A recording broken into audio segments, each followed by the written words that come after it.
Every business knows they need great marketing, but it's often hard to know what works and what you should be doing, let alone finding the time to do it. Abby and her team at Crisp Communications take all this hassle away, creating beautiful marketing that helps businesses put their best foot forward. They don't just deliver great results, they're also super easy to work with and practice what they preach with great communication all along the way. So if you need a new website, new branding, new brochures, or even help with your podcast, head to crispcoms.co to find out more. There are few things finer in life than beer. But have you ever wondered how that golden goodness was made? Then hop on board with Hop On Brewery Tours. We'll take you behind the scenes of local breweries, show you the fascinating brewing process, and even find the right beer for you. With full and half-day tour options available, Hop On Brewery Tours offer the most fun, educational, and unique day out in Brisbane or on the Gold Coast. Change your perception of beer with Hop On Brewery Tours, Queensland's original craft beer tours. Visit hoponbrewerytours.com.au today. So, are you ready to hop on? Remember, always drink responsibly. He wants to straighten up immediately. Rush of blood ball spills away towards McLaughlin, and the young man kicks his first goal in the big time. Will McLaughlin remember the name? Kelly felt the pressure coming, and now here's a chance for Archie to go back to back and get the Brisbane Lions back in it. Go-ahead goal. McCluggage feeds it out by hand. Quick snap, heads goalward, it's good. Dunkley with the go-ahead major. He heads in his general direction. Big leap. Morris came over the back, third in the queue. It is the Brisbane Lions fancast back for another week after a hot and a humid day at the Gabba, where we looked very well below our best for a lot of that match today, Patrick. But we walk away with another win, 2 from 2. Neither performance exactly awe-inspiring at this stage, but we had our first home game of the year, the flag unfurling. We had a debutante. Well, actually, we had 2 club debutantes, 1 AFL debutant. So everything was there except 4 quarters of decent footy. If anyone's watching this on YouTube, you may be able to see my face is looking a little red at the moment because it was disgusting at the Gabba today. 30 plus degrees, 90% humidity plus. It was a task. I do not envy the players out on the field today and anyone that had to wear, like proper work attire, like suits and stuff. My God, it would have been greasy down in there today. Yeah, well, pre-game, Lynchy did say he was glad he was wearing a jacket because it would have shown him pitting really badly. So, oh yeah, that's I don't know how Simon Black managed to remain relatively cool in the unveiling, but good for them, I guess. Good for everybody. It was nice. A nice little start to the game. Have some former club greats out there. It's a shame Brownie wasn't able to be there, but Simon Black and Acker and Chris Johnson, Lethal Lee. It was good to see Ackermanis and Lee Matthews have a bit of a. They were able to stand next to one another, particularly after Ackermanis on Schofield's podcast the other week. I didn't watch the whole thing, but I saw some snippets and there's some pretty funny stuff. Probably could be a good listen at some point, I gotta say. Yeah, Backchat's not bad, actually. I every now and then I'll tune into that. It's good value. All right. Interesting game today. Interesting game. A lot of skill errors, especially that first half. That was pooey. That was yuck. Well, I've got to admit, in the first quarter, it's sort of to set the scene. So, teams, we had a debutant. We did. McLaughlin comes in, as did Bruce and Sam Day, who made his club debut out. Obviously, Kai Starcevic, and who was the third out on that one? Darcy Fort. Darcy Fort made way as well, for Sam Day. And Charlie Cameron didn't get up with the calf, so no. Probably not warning signs, but not great either. And nice for someone who was picked up in the rookie draft middle of last year when we were sort of a bit low on numbers, and he's by all accounts has been extremely good in the VFL and good value. I had a bit of inside, so I knew he was playing earlier because I had a friend who's friends with his parents and was like, there's a new guy playing this week, and I was like, surely not. He's like, no, they flew the family up for some sort of jumper presentation. I was like, cool, what's his name? And he's like, Jack something. I'm like, what? like, no, Will McLaughlin. I was like, oh, okay, fair enough, cool. So, good intel from people that don't know anything about football means that sometimes they will get the name wrong. So he'll forever be Jack What's his name to me. But he looks good. Are, he did a few nice things today. Presented well. Obviously kicked a couple of goals in his first game. Perfectly fine. I think he just maximum output from minimal disposals. Yeah. So definitely. It's quite good. But yeah, aside from that, like, I mean, I suppose it's probably more of a settled, in inverted commas, settled list of what we can expect structurally. But that did not stop West Coast getting out to a hot start. No. It would appear we didn't take them seriously. Yeah, I mean, that is a bit of the rhetoric, and I think... so first things first.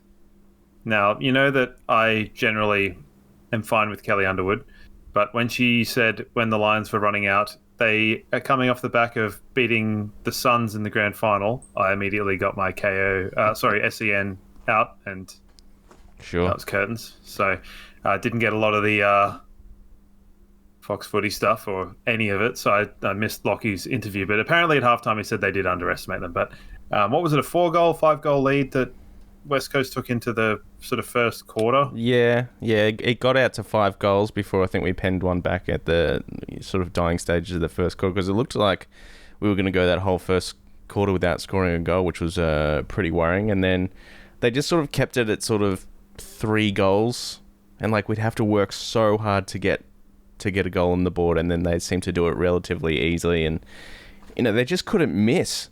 They just could not miss for like the first 2.5, 3 quarters, and then towards the back end of the game, everything was going wrong for them. Like that leg break bounce from Liam Ryan that went into the post, and then one that was sort of touched, maybe not touched on the line, and then another one hit the post, and it was touched on the line. Yeah, I thought West Coast were good today, and they brought a bit of like they were like mean, they were nasty, they had a bit of what about them today. They were getting stuck into us. They wanted to bully us physically. And they did a good job at that. Yeah, I mean, there were certain... I'm always a big fan of the old rough and tumble, but I think sometimes it can be done in a faux way, which I'm sure we might talk about a bit later on. Definitely. But yeah, it definitely was a case of they just weren't missing. They were getting pretty, like... Structurally, they were kind of flooding the corridor, but they were also just sort of peeling off the back shoulder, and we weren't able to kind of take marks to progress the ball up. I think our half forwards didn't really respect their backmen very much, at least in the first sort of stretch of time. Jimby and Marriage were really good for them. Man, Marriage is pale. He would have had a rough day. Yeah. So I don't think there was a lot of time afforded into him. It's hard to see, you might be able to have told better, but Hipwood obviously quiet in the first quarter. Was he doing a job on McGovern and not well, or was he just not doing much of anything? Yeah, it appeared to be not much of anything, really. Okay. He sort of. Well, he turned it around in the second half, because I thought he was pretty good in the second half. Yeah, he definitely had some moments. Yeah. He also got one hell of a potential corky. Yeah. So he was down for a while, down on his haunches for a while. Yeah. But I think, it's sort of the first quarter is a hard one to kind of quantify. We just hung in there, which is sort of what we do. And I think there's a few things in the Discord chat where people have just said, if you hadn't won a premiership, you'd be absolutely livid about the performance. But now you're sort of just like, oh, well, we won, so let's move on. Like, we've got 2 wins, and cool. It was a little bit like that. Like the whole game, I was sitting there like really unimpressed with how we were moving the football. Basic skill errors. The thing that annoyed me probably the most today was like dishing off hands to someone that was just not in a position to receive hands, or like would stifle their run, and they'd have to like stop momentum to get the handball, and then suddenly they're under pressure. West Coast pressure was really good. Our defensive pressure was yuck for the first half. Like they just had numbers out everywhere. And we just couldn't get some fluid ball movement. Like Darcy Wilmot, his decision-making was so strange today. It's like he second-guessed everything, and it was very uncharacteristic of him. He came good towards the back end of the game, but no matter how bad we were playing in that first half, I did think to myself, we will find a way to win this. Like, it will happen. Yeah, you can click into gear at least somewhat. And I think I mentioned, like, think back to kind of 2017, 2018, in those first couple of years where we would absolutely throw everything and, the kitchen sink at an opponent. They were, high caliber opponent, and we'd hang in the game and then we'd lose. Yeah. Yeah, it used to happen all the time. Where we'd be like, oh, cool, we were like really competitive, and then we lose by 20 points and stuff like that. I think that's just very much the case with West Coast. So I can kind of, as I said, I can empathize with that a little bit, that they should be pretty happy with the performance. Oh, definitely. And yeah, and like we shouldn't necessarily scrutinize our performance too much, because I think when you're a premiership team and a contending team, sometimes you just got to win the game. It's pretty clear that we're still a little bit physically underdone. There's people, you can tell with people kind of coming in and out of the game, quite a lot. Still popping up for their bit here and there, but we look far from a well-oiled machine, I think. Yeah.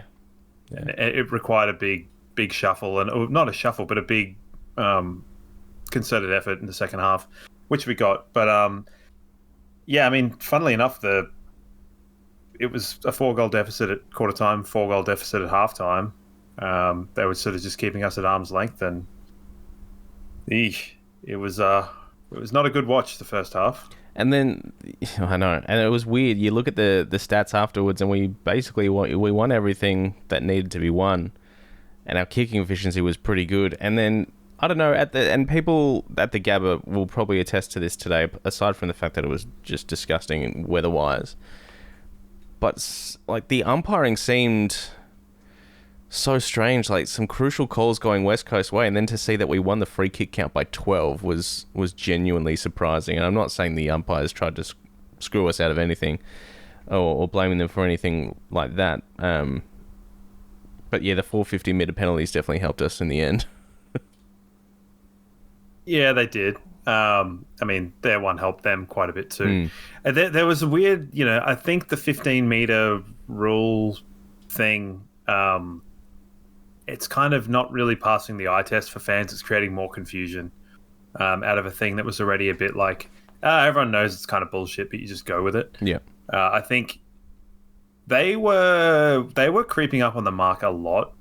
Like a lot. Every time they were putting contact on the player, they were and like they got picked up on it once in the third quarter, which was a 50-metre penalty. Might have been the Zorko one. And it was like, yeah, they've all been there. Yeah. And I think it wasn't quite as egregious because there was West Coast fans were livid about the free kick count. And, watching the game on Friday night, the Bulldogs and Collingwood, that was like egregious. How many free kicks were missed, even in like the last 5 minutes, that just kind of like caused things. I don't think that free kick counts necessarily should be equal, because if you're the team chasing, or if you're a young team, or if you're an ill-disciplined team, or if you're overly, what does Brownie say, reckless in the contest, you tend to lean towards giving away more free kicks. So they're not the sort of thing that would be equal. There was just some weird inconsistencies. So, I don't know. I've kind of switched my brain off a little bit to it. Like, the holding the ball rule doesn't really make any sense anymore. The 15-metre kick thing doesn't really work. I got no letter from the AFL about my chopping of the arms and whether a marking contest is... I mean, I got to say, probably the weirdest free kick of the day for me was when Levi Ashcroft bodied someone out in a marking contest and took the mark and got done for blocking. And it was a one-on-one marking contest. Yeah. It's like, hold on, he's just put his body in the way and taken a mark. It didn't make any sense. And they didn't show a replay of it, so I can't go back and look.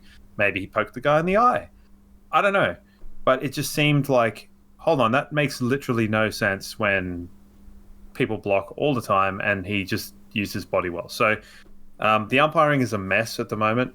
Andrew Dillon can say all he wants about it being great, but it's not.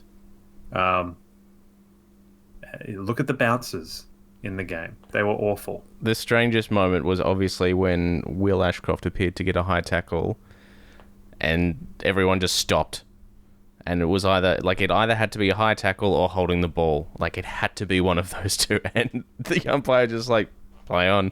And everyone stopped. Everyone in the stadium stopped, like, okay, well, they've stopped, so something's going to happen here. And then it was just sort of like, no, go go. It was so strange. Yeah, that was a weird one. But he definitely got grabbed around the neck. People say he ducked, but he accelerated out of it. And, in doing that, you kind of lower your body. I know I wouldn't say that about the Wizard. He is pretty good at drawing a high free kick, Will. The Wizard or Will? Will is both of too, them. but Will's comes from his hardness at the contest and his willingness to kind of go. I'd say he attacks the contest in the right way, where he doesn't dangle his head. He goes in side face. He does. And he does lift the arm a little bit, try and drag the tackle. Yeah, out. Not as much as Dacos or the Wizard. No. I don't see him playing for free kicks. He gets them incidentally. So yeah, I mean that's at least my take on it. It might be biased, but I did say a couple of years ago, I said if a player on our team was to try and milk free kicks, in this kind of iteration, we all know that we loved Reece Matheson getting about 6 of them in that game against Melbourne. That's a different kettle of fish because we didn't have a lot to cheer about back then. So, we're cheering all of those.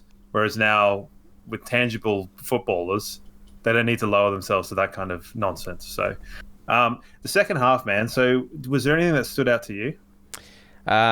Just a general lift from all of our leaders. Harris Andrews, especially, his second half was... I thought Jack Payne was actually pretty good in the first half. And Harris Andrews' second half was elite, as far as I'm concerned. Lester, Dunks, Klug, Neil, like all our leaders really stood up and wanted to get us over the line there. Archie, obviously, hitting the scoreboard. Hipwood stepped up. Everyone just collectively stood up that little bit more, but the leaders especially, I thought, really set the tone. And we touched on it before. So Will McLaughlin kicked his first goal, I think, in the second quarter. Yep. It's made a little bit difficult from Sam Day. So, but that way he didn't have a big build-up and have to take a set shot and, went around the corner and it worked. Did he kick his... He kicked his second in the third quarter. It was a really good set shot. Third or fourth, just crept in. Yeah. I think he kicked him... It might have... I don't know. Who cares? He kicked another goal and it was good. Yes. Kalachi, habit of sliming out the back. There was a big sense of deja vu of the grand final. Yeah. Him running into the left of screen was really good. Yep. And Ashcroft to put him in space for one of the other ones was really good. Anyone any idea with the taping on his knee? Because quite heavily strapped. Yeah. And it kind of has that band up the middle, which kind of is he was a bit at the back end of that Sydney game last week. He was hobbling around a little bit, so maybe it's maybe he's carrying a little bit of soreness from that, and maybe not necessarily any structural damage, just a little bit of tenderness that he's being precautionary with. Because I know there was a little bit of like, oh, how's Archie going to pull up after that game? But no, he was fine. So a big question with, Logan Morris. So he's had a couple of goals in the last couple of weeks that he's essentially... Well, he took one off Zorko for that banana. And this week he burned about 5 players. He burned so many teammates. I could not believe it when he took that mark on the boundary line when we're, 30 points down, and he's burnt Sam Day... I think Bailey and Rayner were in the middle and at least another couple. And you're like, well, you've got to kick it now.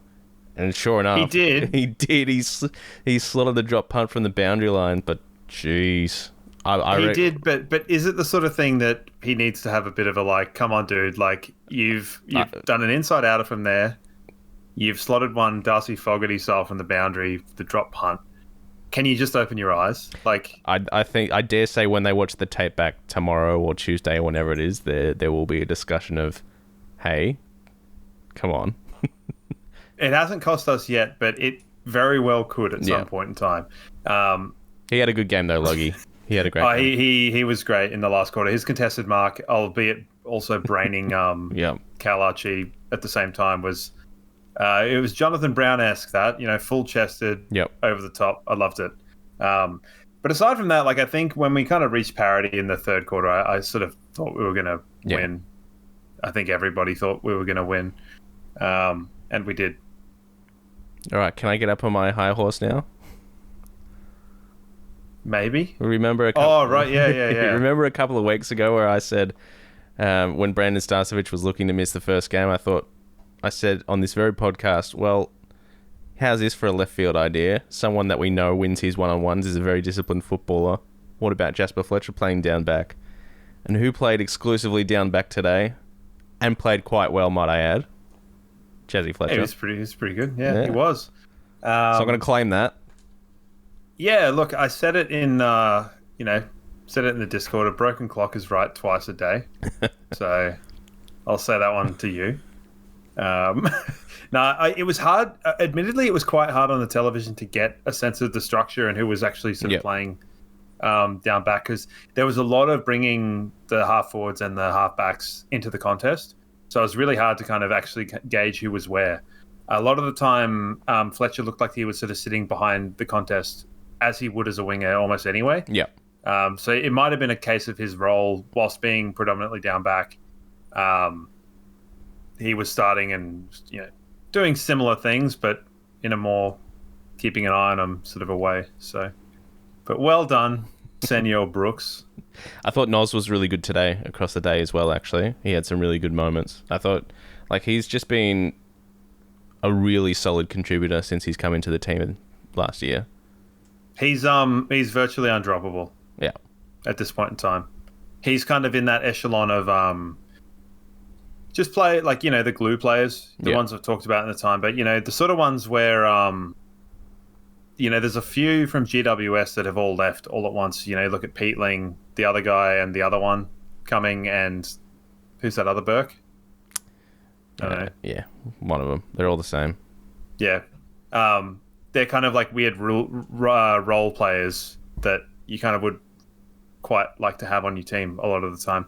I'm not saying that we want them on our team. We've got ours and we like ours, Ours are the Kalachi, Fletcher, Bez. Noah Ainsworth, Jared Berry, those types that they do the job.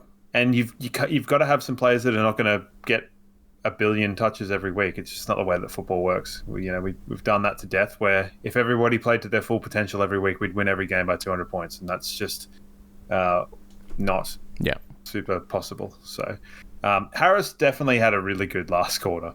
I would say West Coast. I don't know whether them taking Bailey Williams off.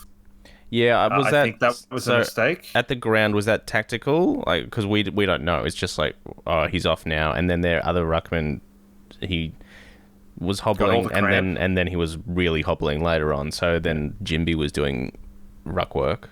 So was Bailey Williams? It didn't look like an injury. It looked okay. Tactical. And Petrocelli came on and kicked a goal straight away. Cool.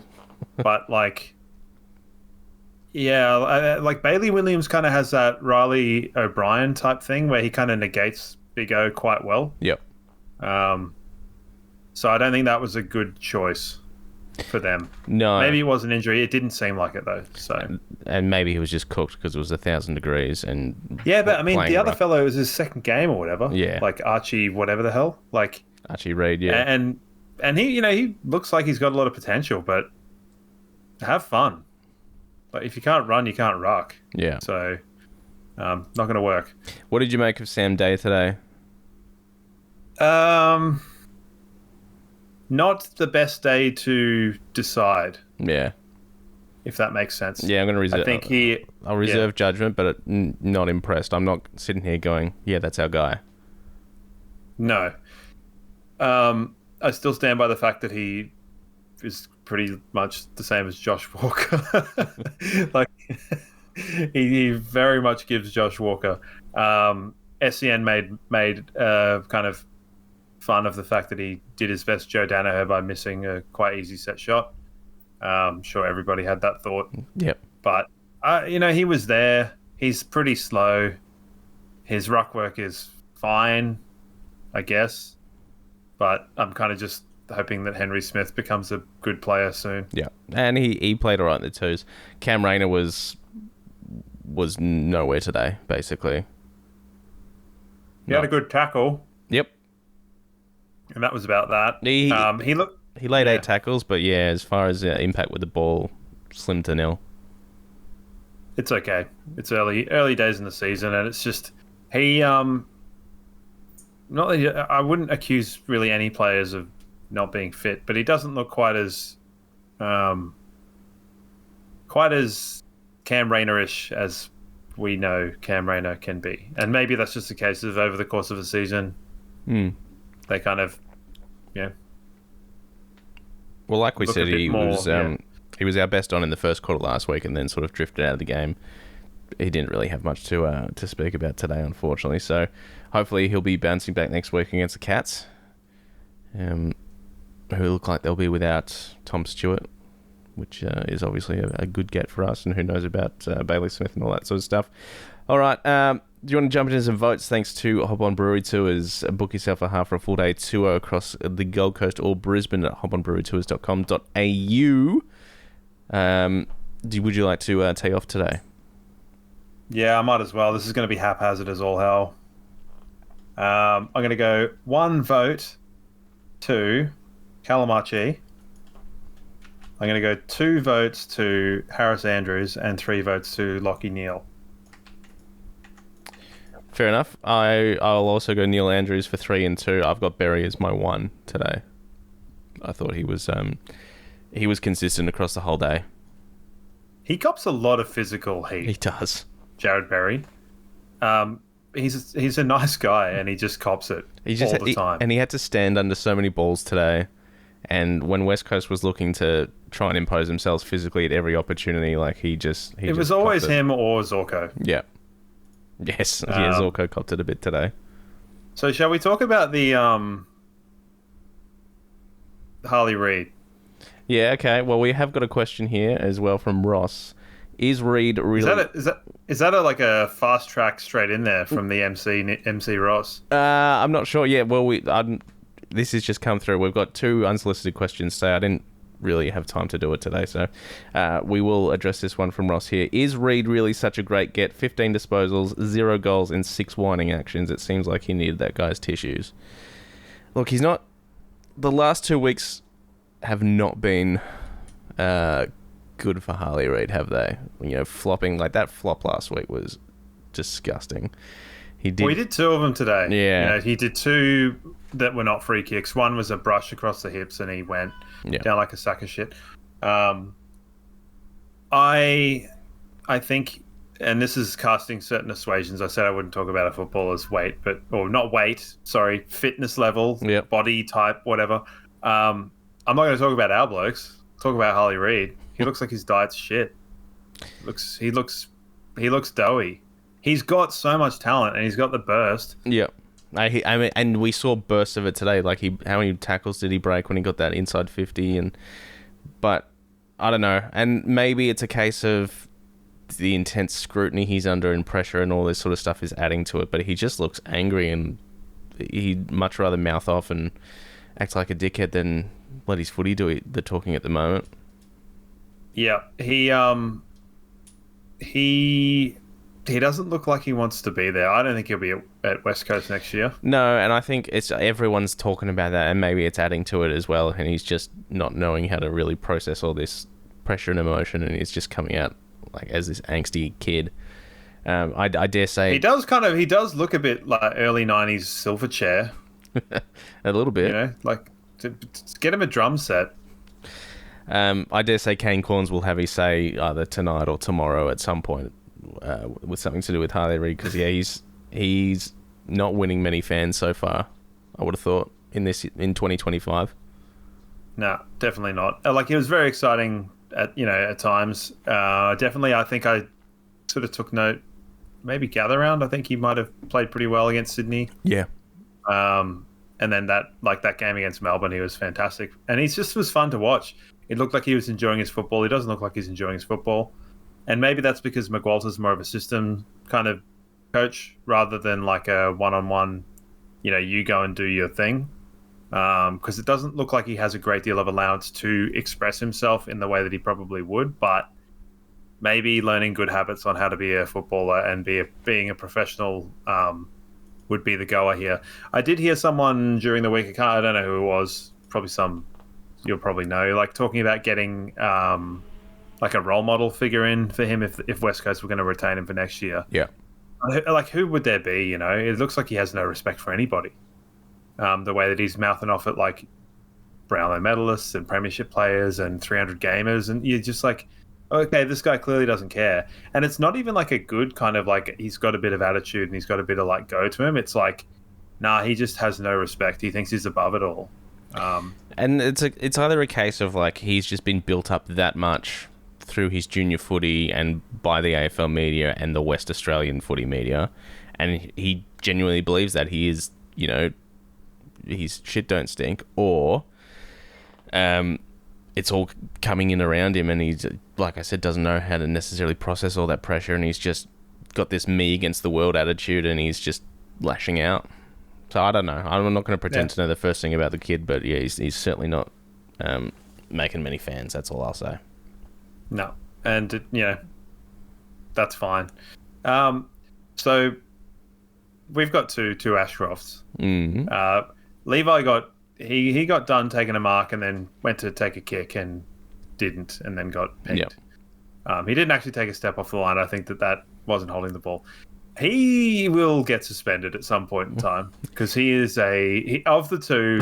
You can see it happening. He's the sneaky sniper. I'm calling it early. He's got a he's probably just trying to do a little bit too much, trying to be the hero too many times at the moment, Levi. And maybe he's got a bit of the Harley Reid's about him as well, where he's been built up and he wants to prove himself and thinks he is. Like, he's come from junior footy where he's, you know, the big fish in the small pond, and now he's trying to establish himself in the AFL system. But yeah, probably not as a great performance today from Levi as last week. Certainly had his moments, but yeah, just trying to do too much too often, I think. It was relatively serviceable. I didn't mind it. I like him. He's just the evil brother. Yeah, you know, he's got the evil to him, and I like that. Very much like that. Was there anyone else that didn't kind of warrant a mention? I thought Dunkley bailed us out in the first half like pretty well. His overhead marking is I know, it's crazy, unmatched for a midfielder. Yeah. And yeah, I think Hipwood grew into the game a lot more. I don't know what the hell he was doing, having a tea party with Harley Reid in that first quarter, but he ended with 15 touches, 2 goals. He's made a habit of that right foot snap, hasn't he? This one was not as pretty as last week's. got what, two and a half meters off the ground. It being just above the hand, the sense of hope. I'm all here for it. Brucey looked lean. Yeah. But I thought Irish would probably play ahead of McKenna. Ahead of Revs. Yep. Glad Rev got a good portion of game, but I just think although McKenna sort of had minimal touches, I think he probably settled into the team a little bit structurally, a bit more. It allowed Fletcher probably to get forward and kick that goal at the end. Yeah, I mean, I like that team though. Yeah, I'm not going to say much like about Bruce at the moment because I don't know. It's not enough to go on to judge his performance. He certainly had some good moments. His kicking is still, really, really good. Probably just didn't get enough of the ball today, and fitting into the system, I suppose, was probably his downfall. But I thought he was fine, and he'll get another opportunity this year. I would imagine he'd probably come out of the team depending on who's fit and available for next week. Yeah. Possibly. I think if Charlie Cameron is up, then I think McLaughlin will come out. Yep. And the Fort and the Day one is an interesting kind of weighing up because I think they're pretty sold on going with Day. Yep. But, I mean, there's nothing really Day seemed to offer today, and I know we said we weren't going to kind of judge it on what it was. I mean, Fort looked better to me. Yeah, the week before. I think the thing is we know what we're going to get with Darcy Fort, and we can bring him in. I think I'm probably prepared to reserve judgment on Sam Day after a 4 or 5 week period. Yep. And then really go, okay, now we need to bring Darcy Fort back in. Or Darcy Gardner came straight back into the twos and kicked 3 goals. So maybe we go back to that experiment of Darcy Gardner as our third forward. Well, would he be I guess Logan Morris took. Yeah, well, that'll the pearl clutches will be there in droves for that one. I mean, the obvious thing there is who's going to be playing backup ruck. So maybe that's not the call. Darcy Gardner's got a fused shoulder, so maybe the titanium joints will punch the ball more meters than we would ever have seen before. I don't know. I'm sure he'll find another limb or joint to dislocate or break or something. Yeah, don't. Anything else from the game? No, not so much today. I think that just about wraps it up. It was a gritty win. I'm don't really want to spend a whole lot more time thinking about it because I spent a lot of time in the sun, sweating and burning and just going, can my team at least play good footy so I've got something nice about this day? And eventually we got there, so fine. 2 wins, we're 5th on the ladder, undefeated at this stage, big match against Geelong. And who knows what Geelong is going to rock up, because last week they looked like the best team in the competition by a mile, and then yesterday against the Saints, very far from that. So, and we haven't been anywhere near our best at this stage. No, the Saints they picked them apart a little bit, didn't they? Yeah. I know that they had a few injury issues. Cameron didn't look quite right.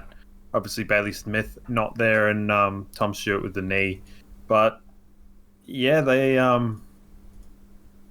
was a good game. It was. It was a good game, yeah. There was a couple of good games this weekend.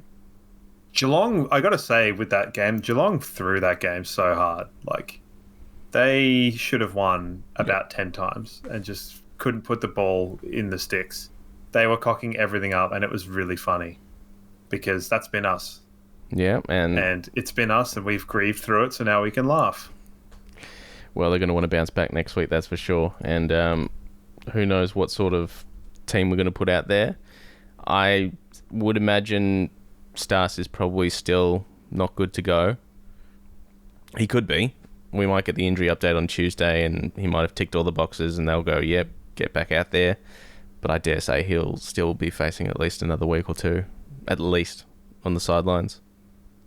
Yeah, I think they'll err on the side of caution, and I think we thought that with the TBC rather than it just being this traditional 2 weeks concussion. Yeah. Hopefully we'll have Charlie Cameron back. Lohman ended up being what I said. So yeah, that's crazy. With you, Jasper Fletcher. I know. I got that one. Also, did you tip North Melbourne this week? No, I didn't. I tipped Melbourne. Sucked in. Yeah. Although, did you tip Freo or Sydney? I did tip Freo in the end. Yeah, me too. Yeah. So I think I figured out if I'm going to put this tipping into the art, I think round 1 I went over ambitious with 4 50-50 tips, and I think you got licensed to do 2. Okay. So I did my 2 50-50s, and one won and one didn't. So yeah, that's a pretty good return. That's all right. Yeah, I think Kai will still be out for a while. I think Charlie will come in for Will, and then that might be it. Do you reckon that's going to be the only change you'd see? Charlie in for Will? I would say so. Yeah. It would be nice to have Brandon Stas. I will be interested to see if they do anything differently with that back line, just because of Geelong's high half forwards that are very, very dangerous. Stengel, Close, Ollie Henry's a nightmare matchup, and then Dangerfield's moving forward. Strangely, I could actually see them putting Darcy Gardner back in and having him swing. Yeah, okay. One way or the other. I could see him coming in for Rev and having him deal with because they got Shannon Neal, Ollie Henry. He's looking good, by the way, Shannon Neal. Like, he's come a long way in the last 12 months. Yeah, I mean, he still looks like he has about 1 brain cell. But I reckon that, their forwards between him, Ollie Henry, and then Danger being up there, it kind of, Ollie Henry gives Harris a bit of trouble. Yeah. And Jeremy Cameron, forgot about him. Well, so it's kind of like we're almost lacking a big body, and I think Darcy Gardner could come back and do that. Strangely enough, I'm not. When it comes to Geelong, Jeremy Cameron, as one of the best players in the league, doesn't stress me out as much, because I know Froggy has done the job, a few times on him and held him pretty quiet. And as you said, he didn't look quite right yesterday. He had a bit of an ankle issue or something. Calf, yeah. Yeah. So, and this could very well come back to bite me right on the ass, but he doesn't worry me as much as others. Yeah, good chat. I'm definitely more worried about, say, Brad Close or Grind Myers than Jeremy Cameron. And definitely more worried about Ollie Henry, especially after that prelim last year. And I dare say that they might put a little bit more time into him. Yeah, they might do, but I mean, yeah, it just remains to be seen, I suppose. But no Tom Stewart, that's pretty big. I actually think, like, in the last quarter, Jack Henry probably played the best football I've ever seen him play. He took so many intercept marks, and I was like, wow. He's been pretty handy. This Jack is what Henry. this guy does. Yeah. Like, he normally just looks like he's got the Blackadder season 1 haircut, and he's just running around like some sort of feudal lord. And he's not really ever done anything except, like, throw his arms out and get weird injuries. So, I don't know, but he played really well in that last quarter. Yep. But they still didn't win. And Blitzar's down back as well is obviously very handy. It'll be because they've kind of got two bona fide rucks between him and Sam de Koning's doing all right.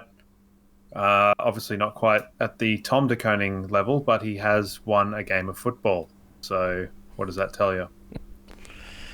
Jeez. Any excuse to sink the boot into Carlton at this stage. Oh, man, the drive-bys are all the time. All the time.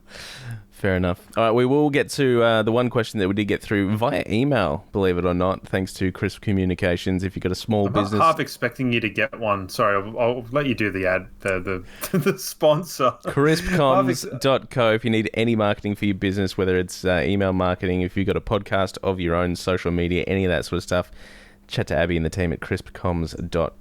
We got an email from Ben. He said, quick fire thoughts after West Coast. Hi boys, love your work. A few quick thoughts after the West Coast game. I don't think there is anyone else in the world I could despise more than Jack Ginnivan. Take a bow, Harley Reid. Number 2, Fletch is completely underrated. Feel like he's starting to emerge from Will Ashcroft's shadow. And his last point here, mark my words, Logan Morris will win a Coleman, possibly an illegitimate child of Brownie. Oh, same page, me and Ben. Yeah. It turns out there was no questions in there at all. Just as you said, a couple of quick fire thoughts. Yeah, especially with the. Well, it's pretty funny. It's pretty funny. Those three things are thoughts that I've basically had, if not in this podcast. The Fletcher stuff, you can go back to middle of last year, further back than that. I don't give a shit. I said Fletcher was going to be like an absolute star, and that everyone calling him to be like, "Oh, put him as a sub. He's been a bit quiet." I'm like, no. Let this child learn his craft and become like an absolute dominator at whatever he does. Yep. Defender now. He'll end up being like a full forward or something, ruckman. He'll be the better Silvani. But yeah, good game from Logan today, and especially with the shaved head, has got a bit of Brownie about him, hey? And just the build, I guess. It's the full chestedness that I like. Yeah. And you can also just imagine that he would like... as he's like running around the field, like he gives off that kind of feeling. Well, yeah, he's too busy trying to digest a Grand Angus meal. Yeah, well, he also had a bit of a swollen mush from last week, so good, like it. Yeah, as long as he's not burning any more teammates, although he kicked the goal, I certainly wasn't happy with that. No, but if you're going to burn your teammates and you sink it, it's better than burning your teammates and missing it. Very much so. All right. Tipping. How did you go? Sound. Bit annoyed that Sydney got over the line at the end there. I did not tip St Kilda. And I did not tip Sydney. And they were the two I did not get. There's a couple of people that got 7s this week in our competition. I got 5. I'm assuming the 7s were the ones that tipped Sydney and somehow took my advice in tipping North Melbourne. How'd you go with the margin? How did I go with the margin? I think I got it basically bang on. If I look back, I said Hawthorn by 26. Yeah, I had Hawthorn by 22, so beat you there. Sucked in. So yeah, it was sitting at 22 points for a long time as well, and then they got 2 points. Yeah, I missed out on Freo, I missed out on Melbourne, I missed out on St Kilda for this week. Yeah, well, should have gone North Melbourne. Joined the hype train. I said I was a week early, and I was right last week. You did. Okay, so we got next round. All right, let's look at round 3, and there is another 8 games. So there's another 2 teams having a bye next week. That makes sense. GWS had the bye this week. So it must be Collingwood having the week off. And Sydney. Collingwood and Sydney. My app is screaming at me to pick a team before I pick a margin. It's annoying when it does that. It's a tough game, this first game on the Thursday, Essendon Port Adelaide, because although Essendon, it's hard to know because Adelaide looked really good. Essendon still put up 100 points, but got done by 10 goals. Whereas Port Adelaide, absolute putrid in the first game, and then, I mean, they rightly beat Richmond, so it's a tough one. Yeah, I don't like these tips this round. There's a couple of tough ones. I am going to go Essendon for that one.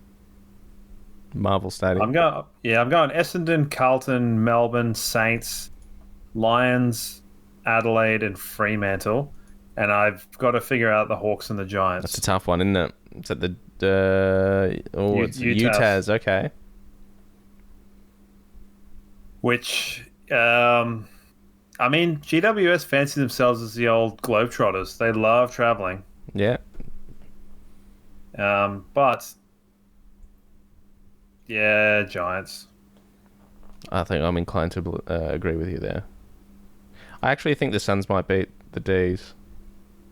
Yeah, but I don't like the Suns. I don't like Damien Hardwick. Okay. I don't like, I don't know, most of their guys. On principle. I don't like most of the Melbourne guys. That's a very good point, too. That's a really good point. I like more of the Suns players than I do the Melbourne players, I'll tell you that. Now, you're not wrong. What did you go margin for the Essendon game? 3 goals. I went 10 points, so we'll see. Yeah, okay. Which is, 2/3 of 3 goals, almost. Don't forget to join the tipping competition if you haven't already. Get your tips in. All right, well, to finish off the podcast, as we introduced this last week, it is time for the wheel and our debating skills. Did we have a stark drop-off of listeners when this happened last week? This is why we save it for the end, and we wait for feedback accordingly. All right, this is how the game works. I've got every player that's played for the Brisbane Lions on a wheel that has played 50 games or more. We spin it twice. You get a player, I get a player, and we have to try and make the case of why our given player is better. Last week I got Ryan Lester, you got Anthony Corrie. It was a bit of a layup for me. So, would you like to go first or second this week with the spin? I think I'll go first. Okay. Let's have a spin here. Your player, Nick Robertson. The Mad Dog himself. All right. This could be funny here. Now, who knows who I'm going to get? All right, let's go. So, you've got Nick Robertson. Ooh, I've got Tom Cutler. Oh, birds of a feather, these two. Similar age. Similar. I've actually, funnily enough, I could have done both of these, I reckon. Yeah. I got to find out, we'll get back to that. But, Nick Robertson, eh? So everyone's going to talk about Joe Dano having the greatest last game for the club, arguably, Nick Robertson, not that far behind. Yeah, you're not right. That elimination final against GWS when Mitch Robbo was not playing and we needed someone to go with whoever it was. Was it Kelly or Whitfield or something? Yeah, one of them, yeah. He absolutely blanketed him out of the game. He gave us a level of grit to the team that we really needed at a time when we didn't have it. And his disposal was not as bad as I think I said about 3 weeks ago. It might have been. So my brother used to run the Facebook page, the Mad Dog Appreciation Society, which I think might have started that nickname. So it was a load of drivel. I would be keen to see, retrospectively, what those posts are. But he was definitely a fan favorite in our household. So a lot of time for the old Nick Robertson. I really like Nick Robertson as well. I mean, obviously, far from the most gifted footy player you've ever seen in your life, but a very likeable character and would give it his all. A shout out to him kneeing Dustin Martin. Oh, yeah, that's when right. we got beaten by 95 points or whatever. All right, well, I've got Tom Cutler. This is going to be a hard one for me because he probably played similar years, I would imagine, sort of that 14 to 18 era before Tom Cutler or Butler. Who was the commentator that called him Butler?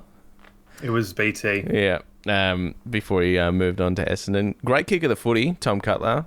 Very smooth. Only on one foot. Yeah, very smooth mover. Other than that, not much to to say about Tom Cutler, if I'm perfectly honest.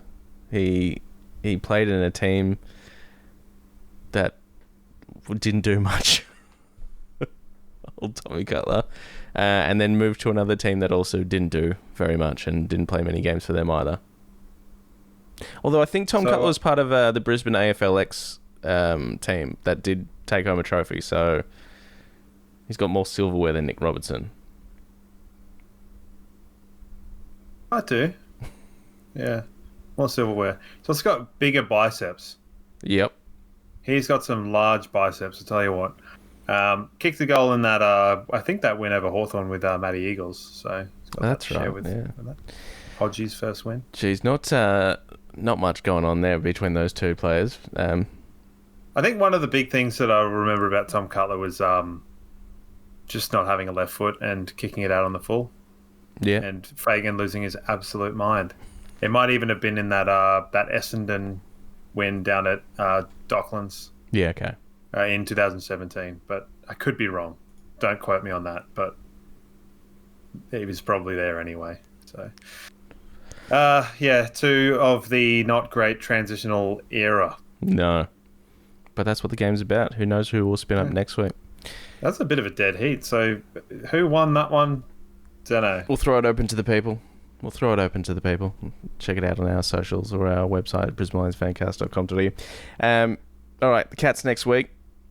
We need to play a whole lot better than we have these first couple of weeks if we're any chance of matching up against them. Without stating the obvious, yes, we do. But that said, the Cats are not as unbeatable as I kind of thought they were. So put it this way, happier we're playing them now than we were in opening round or round one. Yeah. So quite okay with it. Who knows if Bailey Smith will be back for this one. What does help? I think he probably will. It looked like he was just, a bit of a cusper with being there. Yep. Chris Scott does a lot of that sort of stuff anyway. The old late outs, as they were. Yeah. They had Ted everyone. Closey play. Yep. He didn't look too bad. Yeah, he did a couple of things. I think rarely does someone walk into the Geelong system and look that bad. The only person I really think on their team that I watch and I go, how's this guy getting a game, is O'Sheen Mullen. But then every now and then he'll do something that is quite good as well, but half the time he doesn't look up to AFL standard. But it is going to be a tough one. It's going to be a tough game. Yeah, well, I mean, we've got a pretty decent record against them. Definitely at home. It's more wins than losses, although they had the more recent one. They got threats all up the ground, but I think we've got decent players. Noah can kind of go with it stoppage, hopefully the same way he did in the prelim when they kind of bring one in. And I mean, I think to me, Ollie Dempsey could be a bit of a big influence, particularly if Fletcher's going to continue to play down back, because I think Fletcher did a really good job. Did a great job on him last year, yeah. In the prelims, so that could kind of open the door for him because he had a pretty good game. They didn't play badly, St Kilda just jumped him and were kind of being kind of efficient. Mitch Owens looks a pretty good player too. He does. He certainly does. Was there anything else that caught your eye in the footballing landscape this weekend? I didn't really get to watch a huge amount of footy this weekend. It's been a bit of a week. Hawks looked good again. Collingwood looked better. Adelaide have impressed again. That Port Adelaide-Richmond match was a bit of a nothing. It was good to see North get a win. And as thrilling as the Sydney Fremantle game was, it was also mind-numbing at the same time. Yeah. There's kind of a... I won't even go into that, but just surprisingly dull. Yes. If anyone knows what I mean by that, they'll know what I mean. But Charlie Curnow, is he got to be one of the worst big game players of all time? He's coming back from an injury. He's always coming back from an injury. Yeah, I mean, yeah. He's got a finals record of 0 point something goals per game. And he just doesn't show up, I think Carlton, they just, I don't know. And Paddy Cripps in the ruck, that whole situation is just a nightmare for those guys. They'll come good, I reckon, Carlton. Yeah, will they? I tell you what, Kennedy looks like a pretty good player. Yeah. Getting Like, rid of Kennedy and Owens always were strange. Like, get rid of. I mean, Owies didn't really do anything today, and if Owies had kicked a goal, I would have broken the TV. But Kennedy looks good. I'll tell you what. Do you know who else looks like an actual player now? Is Jack McRae. I have been super mega harsh on that dude forever. Yeah. But I think his game for St Kilda yesterday was the best game I've ever seen him play by a mile. Because he was kicking the ball forward, not just like handing it to Bontempelli. Yep. Which is what he made a career of doing. So, fair play to him. It turns out Liberatore was right, and he did play 249 shit games. And he's now played one good one. So, good on you, Jack McRae, you weird guy. How has Jack Darling played 300 games, by the way? Is that a...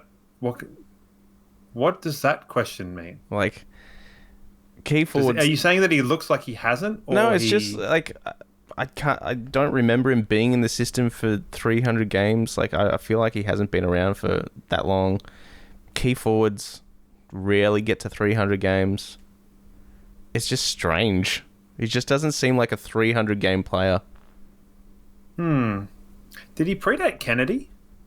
I don't think so. He would have had to have, right? Oh, Josh Kennedy's been gone for a few years now, though. Yeah, but I mean, at least at the Eagles, not when he had that like year at Carlton. Yeah. Can you boffin that one up? I can certainly try. But yeah, I think there's some interesting, like some of the players that have swapped teams. They look surprisingly neat. You know, Houston, pretty good. Oh yeah, Obviously better last week. Jack Darling started 5 years after Josh Kennedy. Really? Yeah. How many games did Josh Kennedy play? 293. Yeah, I guess that's what I'm saying. It's like he started 5 years after Josh Kennedy, and Josh Kennedy retired at the end of 2022, and he's already played more games. Josh Kennedy just like ceased to exist for a bit in that career. He did have a few injury-riddled years, but like he still played like decent chunks most of the time. Even his last year, he played 15 games, 14 in 2018. Yeah, it's just, I don't know. He just doesn't seem like a 300 game player. I don't know what a 300 game player like seems like, but it doesn't seem like Jack Darling. Yeah, but I think to you, every 300 game player is Simon Black. Well, you got to be pretty bloody good to play 300 games of AFL football. And I don't think Jack Darling is pretty bloody good. Like, he's fine. So I'll just cast another little drive-by on Harley Reid here. Because we know that I love Hugh McCluggage. Yeah. He's my favourite. And Hugh McCluggage kind of carries himself, in my mind, a bit the way that Simon Black did in terms of his professionalism on the field. And to see Harley Reid get done holding the ball from a Hugh McCluggage tackle was extremely satisfying.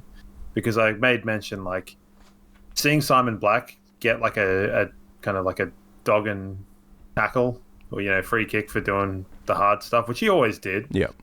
But it kind of went unnoticed. It was always really satisfying, and I felt the same way about Hugh. Oscar got him today as well, Harley. Yep. It was good.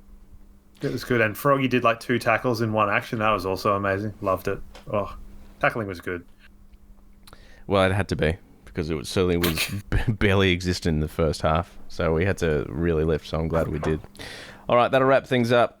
Geelong next week, back at home. 2 games in a row at home, which is bloody good. And probably the best news is it won't be in the beating sun and humidity next week. So that I'm very thankful for. Are you really going to trust the Bureau of Meteorology on this one? It can't be that hot. It can't be that hot and humid at 6:30.